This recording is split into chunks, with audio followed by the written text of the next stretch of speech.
Hello hello Smarties, welcome back.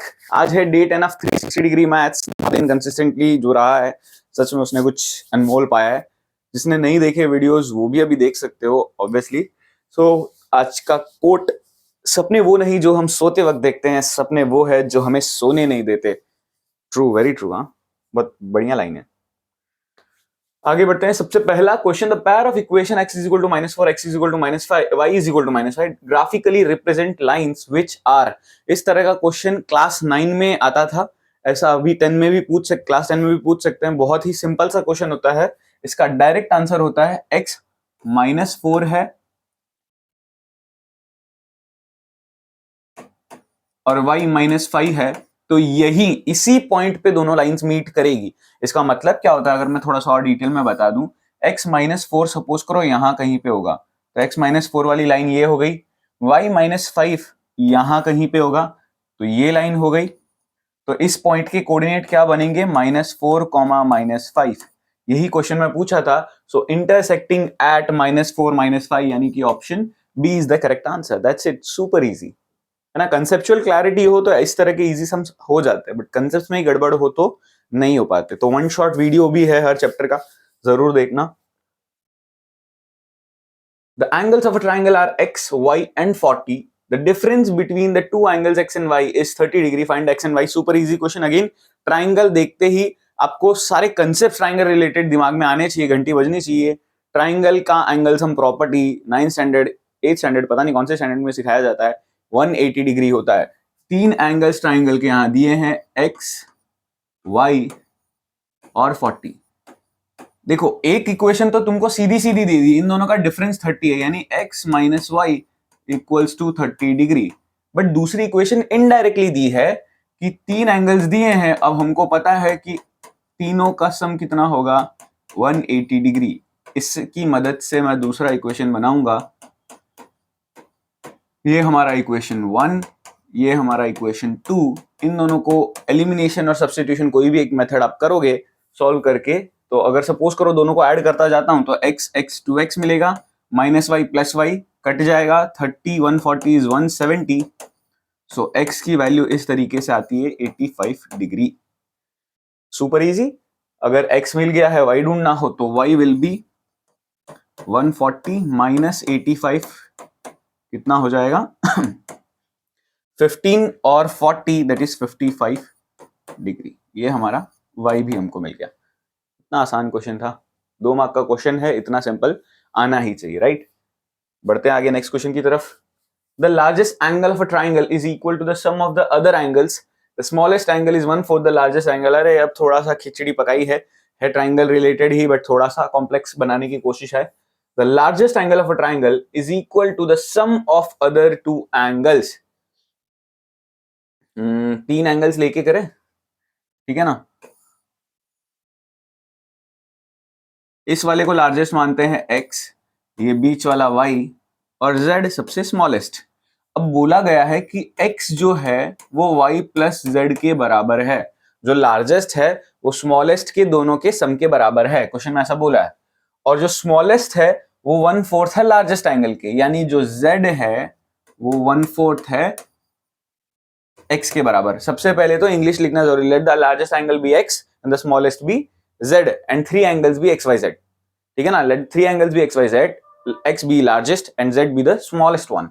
अब ऐसा कुछ रिलेशन हमको दिया गया है, हमको बोला है अब एंगल्स ढूंढो। अब इसमें क्रिटिकल पार्ट ये है कि कोई भी एंगल दिया ही नहीं, कुछ भी नहीं दिया है। पिछले वाले में 40 डिग्री था डिफरेंस, इसमें कुछ भी नहीं दिया है। तो कैसे दिमाग चलाएंगे? बहुत सिंपल, 3 एंगल्स का सम कितना होता है 180 डिग्री। अब ये जो इतना पार्ट है वो मेरा अगेन x के बराबर है, तो मैं x और इतने पार्ट को भी वापस क्या लिख सकता हूं, x। सो x + x 180 डिग्री, तो 2x कितना आ गया 180 डिग्री। सो x मिल गया हमको सिंपली 90 डिग्री। जिसकी कंसेप्चुअल क्लैरिटी बहुत क्लियर है वो सीधा ही क्वेश्चन पढ़ते वक्त ही समझ जाएगा सबसे बड़ा एंगल 90 डिग्री है, क्योंकि तीनों मिला के 180 होता है। अगर बाकी दो मिला के तीसरे वाले के बराबर है तो तीसरा 90 ही होना चाहिए, तभी दो मिला के उस 90 के बराबर पॉसिबल है। ये 90 मिल गया, बाकी एंगल्स ढूंढेंगे हम। z ढूंढना है हमको, so z will be 1/4 of x यानी कि 90, so this will be 22.5 degree. z में मिल गया, अब हम y ढूंढ लेंगे। So x is equal to y plus z, यानी x है 90, y ढूंढना है और ये है 22.5। 22.5 उस साइड जाके सब्ट्रैक्ट होगा तो y की वैल्यू मिलेगी हमको 20 सब्ट्रैक्ट हुआ 70, 67.5 आई गेस। सो इतना डिग्री हमको मिलेगा। सो x भी मिल गया, y भी मिल गया और z भी मिल गया। तीनों एंगल्स ही तो ढूंढने थे। Done, super easy again. Next question, the students of class are made to stand in rows. अब ऐसा कुछ दिया हुआ है कि कुछ स्टूडेंट्स हैं, उनको रोज में खड़ा किया गया, ठीक है ना। तो कैसे करेंगे, ध्यान से समझना, बहुत लॉजिकल क्वेश्चन है कि let there be x rows and y students in one row। यानी हो क्या रहा है, देखो रोज है काफी सारी, एक रो में कुछ बच्चे हैं, कितने बच्चे हैं वो नहीं पता। अब हो क्या रहा है यहां पर, ध्यान से समझना, जितनी भी नंबर ऑफ रोज है और मैं मल्टीप्लाई कर दूं एक रो के स्टूडेंट से, तो मुझे टोटल नंबर ऑफ स्टूडेंट्स कितने हैं वो पता चलता है। आप सपोज करो क्लासरूम में बैठे हो, ठीक है ना, बेंचेस लगी हुई है, 7 बेंच है और हर बेंच पे 3 बच्चे हैं, तो हमको पता चलता है टोटल बच्चे कितने हैं, 21। कैसे पता चला, एक बेंच पे कितने स्टूडेंट है और टोटल बेंचेस कितनी है, यानी number of students in one row multiplied by total number of rows. तो सेम तरीके से मैं कह सकता हूं therefore total number of students class में कितने हो जाएंगे, विल बी xy। अब क्या बोला है, 3 स्टूडेंट्स अगर एक्स्ट्रा आ गए रो में तो एक रो कम हो जाएगी, ठीक है ना। यानी रो एक कम हो जाए और स्टूडेंट्स की क्वांटिटी में 3 बढ़ जाए तो टोटल स्टूडेंट्स तो अभी भी उतने के उतने रहेंगे। रोज और स्टूडेंट्स में यहां पे कम ज्यादा हो रहा है, बट टोटल स्टूडेंट्स जितने अभी भी उतने के उतने, यानी यहां से हटा के उनको और बड़ी चौड़ी रो कर दिया, ऐसे कुछ कर दिया है, ठीक है ना। फर्स्ट बेंच से बच्चों को हटा के रोज में वापस अरेंज कर दिया, लाइन बड़ी बड़ी कर दी, यानी एक रो में ज्यादा स्टूडेंट्स कर दिए। ब्रैकेट ओपन करूं तो oops 3x minus y minus 3 equals to 0, sorry equals to xy cancel, same sign है, उस साइड जाके सब्ट्रैक्ट ही होना था। सो 3x माइनस वाई माइनस 3, या माइनस 3 को उस साइड भेज दिया और ये एक बन गई हमारी इक्वेशन। ऐसे ही दूसरी इक्वेशन में क्या हो रहा है, if 3 students are less in a row, यानी y में 3 कम हो रहा है, रोज में ज्यादा हो रहा है। हो सकता है आप x स्टूडेंट्स को लो और y रोज को लो तो भी कोई फर्क नहीं पड़ेगा। सो 2 रोज बढ़ रही है और स्टूडेंट्स 3 कम हो रहे हैं, टोटल स्टूडेंट्स अभी भी उतने के उतने। xy minus 3x plus 2y minus 6 equals to xy again cancel, ये बचता है। अब ये जो बच रहा है ना, सबका साइन चेंज करेंगे हम, सो ये बन जाएगा 3x minus 2y plus 6 equals to 0। 3x same है तो एलिमिनेशन कर देते हैं, इधर भी 3x minus y equals to 3, और ये वाली इक्वेशन लिखते वक्त 6 को हम उस साइड ले जाएंगे क्योंकि इधर भी जो कांस्टेंट टर्म है वो राइट साइड है इक्वल टू के। तो इसे अगर मैं नीचे लिखूं 3x minus 2y equals to minus 6 होगा, साइन का चेंज, उप्स ये माइनस 6 है तो प्लस 6 होगा। तो 3x minus 3x cancel, minus y plus 2y plus का y देगा, 3 प्लस 6 इज 9। तो मुझे बेसिकली मिल गया कि नंबर ऑफ स्टूडेंट एक रो में कितने थे originally, 9। Total number of student मेरे को जानने हैं तो x भी जानना पड़ेगा, नंबर ऑफ रोज, ये मैं पुट कर देता हूं, इसी में पुट कर देता हूं। So 3x minus 2 into 9 plus 6 equals to 0। So 3x minus 18 plus 6, ये होता है माइनस 12 राइट साइड जाएगा तो 12 बन जाएगा और x मिलेगा 4। तो 4 रोज है और चारों रोज जो है वो 9 स्टूडेंट्स कंटेन कर रही है। सो टोटल स्टूडेंट्स मेरा था xy, यानी कि 4 इंटू 9, तो पूरे क्लास में कितने बच्चे हैं, 36 बच्चे हैं। आई होप समझ में आया, बहुत ही इंटरेस्टिंग क्वेश्चन था। वापस जरूर देख लेना एक बार, क्लैरिटी और अच्छे से मिल जाएगी। आगे बढ़ते हैं नेक्स्ट क्वेश्चन की तरफ। The age of father is twice the sum of ages of his two children. अब इस तरह का क्वेश्चन में ना बड़ा कंफ्यूजन होता है। बच्चे दो चिल्ड्रन जो होते हैं दोनों को y और दोनों मिला के 2y ले लेते हैं। अब ध्यान से समझो लॉजिकली कि सपोज करो आपका भी कोई भाई बहन, आपके पेरेंट के दो बच्चे हैं। अब दो बच्चों की क्या जरूरी है एज इक्वल ही होगी? दोनों ट्विंस है ऐसा जरूरी नहीं है ना, कम ज्यादा भी हो सकती है। तो यहां पर दोनों की मिला के एज दी है, दोनों की एज इक्वल है नहीं बोला। तो इस तरह का कभी भी क्वेश्चन आए तो समझना let the age of father be x और एज ऑफ बोथ चिल्ड्रन, ठीक है ना, सम कर लेंगे हम, sum of age of both children be y, यानी दोनों की मिला के वाई है। इंडिविजुअली कितनी है नहीं पता, जाननी भी नहीं, कोई दिक्कत नहीं है। अब क्या बोला है, अच्छा तो पहला इक्वेशन क्या हो जाएगा, x is equal to 2y, the age of father is twice the sum जो है दोनों बच्चों का उसके ट्वाइस के बराबर है 2 से। After 20 years his age will be equal to the sum of the ages of his children।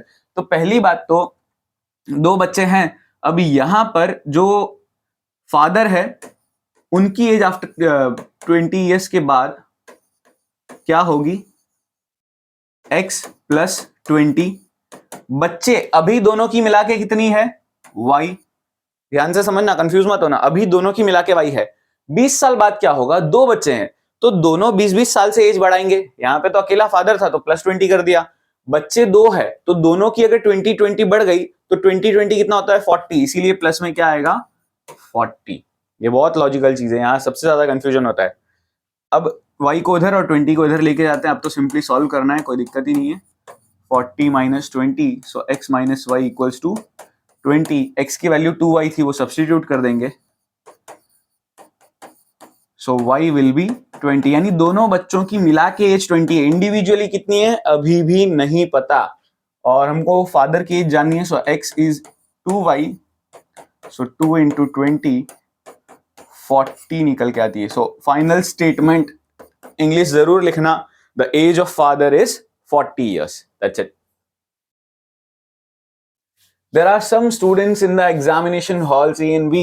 To make the number of students equal in each hall, 10 students are sent from A to B, but if 20 students are sent from B to A, अच्छा ठीक है ठीक है, there are some students in two examination halls A and B, ठीक है। अब ध्यान से समझते हैं, let X students be in A, Y students be in B, ठीक है ना। X नंबर स्टूडेंट्स A में है, Y नंबर स्टूडेंट्स B में है। तो अब क्वेश्चन में ऐसा बोला है, there are some students in the examination to make the number of students equal in each hall 10 students are sent from A to B। अब हो क्या रहा है, अगर X में से 10 स्टूडेंट कम हो जाए, ठीक है ना, और Y में 10 स्टूडेंट्स बढ़ जाए, तो ये जो टोटल स्टूडेंट बनता है और ये जो टोटल स्टूडेंट बनता है वो दोनों आपस में इक्वल है। लॉजिकली समझना, इसके 10 स्टूडेंट कम हो गए और इधर से 10 स्टूडेंट बढ़ गए, तब जाके जो चीज बन रही है वो आपस में इक्वल है, यानी तब जाके जितने स्टूडेंट्स दोनों क्लासरूम में है या दोनों हॉल में है वो आपस में इक्वल है, इसीलिए यहाँ पे इक्वल टू का साइन आया। y इधर आ जाएगा, -10 राइट साइड आके प्लस हो जाएगा, सो ये बन जाएगा x minus y equals to 20। दूसरी चीज बोली है, but if 20 students are sent from B to A, the number of students in A becomes double the number of students in B। देखो B से अगर 20 स्टूडेंट गए तो B में कितना हो जाएगा y माइनस 2, और B स्टूडेंट्स अगर A में गए तो x के तो 20 बढ़ जाएंगे। ध्यान से समझना, B से तो कम हुए, x से बढ़ गए, x में B स्टूडेंट बढ़ गए और y में B स्टूडेंट कम हो गए, या B में B स्टूडेंट कम हो गए।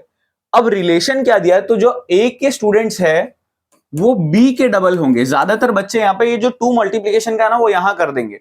ध्यान से लॉजिकली समझो, यहां तो बढ़ गए, यहां कम हो गए, इसका मैं डबल कर दूं तो इसके बराबर कैसे पहुंचूंगा? अगर मेरे को इक्वल टू का साइन लाना है तो जो कम है उसका डबल करूंगा, तब जाके वो कहीं ना कहीं बड़े वाले जो ज्यादा नंबर ऑफ स्टूडेंट्स है उसके बराबर हो पाएगा। सिंपली ब्रैकेट खोलना है, 2y set 20 set, so x minus 2y equals to -60। अब एक के नीचे एक ले लेते हैं, साइन का चेंज, माइनस प्लस माइनस, ये कट गया, माइनस ये बचेगा -y, ये -80, सो y की वैल्यू आ जाएगी 80। सो जो क्लास हॉल बी है उसमें 80 नंबर ऑफ स्टूडेंट्स है। अब x जानना है तो वहां पुट कर देंगे, x -80 equals to 20, so x will be 100। तो जो हॉल ए है उधर 100 स्टूडेंट है, हॉल बी जो है उधर 80 स्टूडेंट है। इस तरीके से हमको सॉल्व करना था। अच्छा, आगे बढ़ने से पहले फटाफट आज का कोड बता देता हूं। आज का कोड है 2987। 2987। ओ, इतना जल्दी फटाफट यार खत्म ही हो गया। बहुत ही इंटरेस्टिंग वर्ड प्रॉब्लम्स थे, बहुत सिंपल सा सॉल्यूशन था, बट इक्वेशन बनाने में बड़ा अच्छा दिमाग चलाना था। आई होप सब कुछ समझ में आया होगा। कमेंट बॉक्स में कुछ भी लिखो, आपको अगर डाउट है, ना समझ में आ रहा हो तो, कैसी लग रही है सीरीज इसके बारे में लिख दो। Thank you so much for watching. मिलते हैं नेक्स्ट वीडियो में।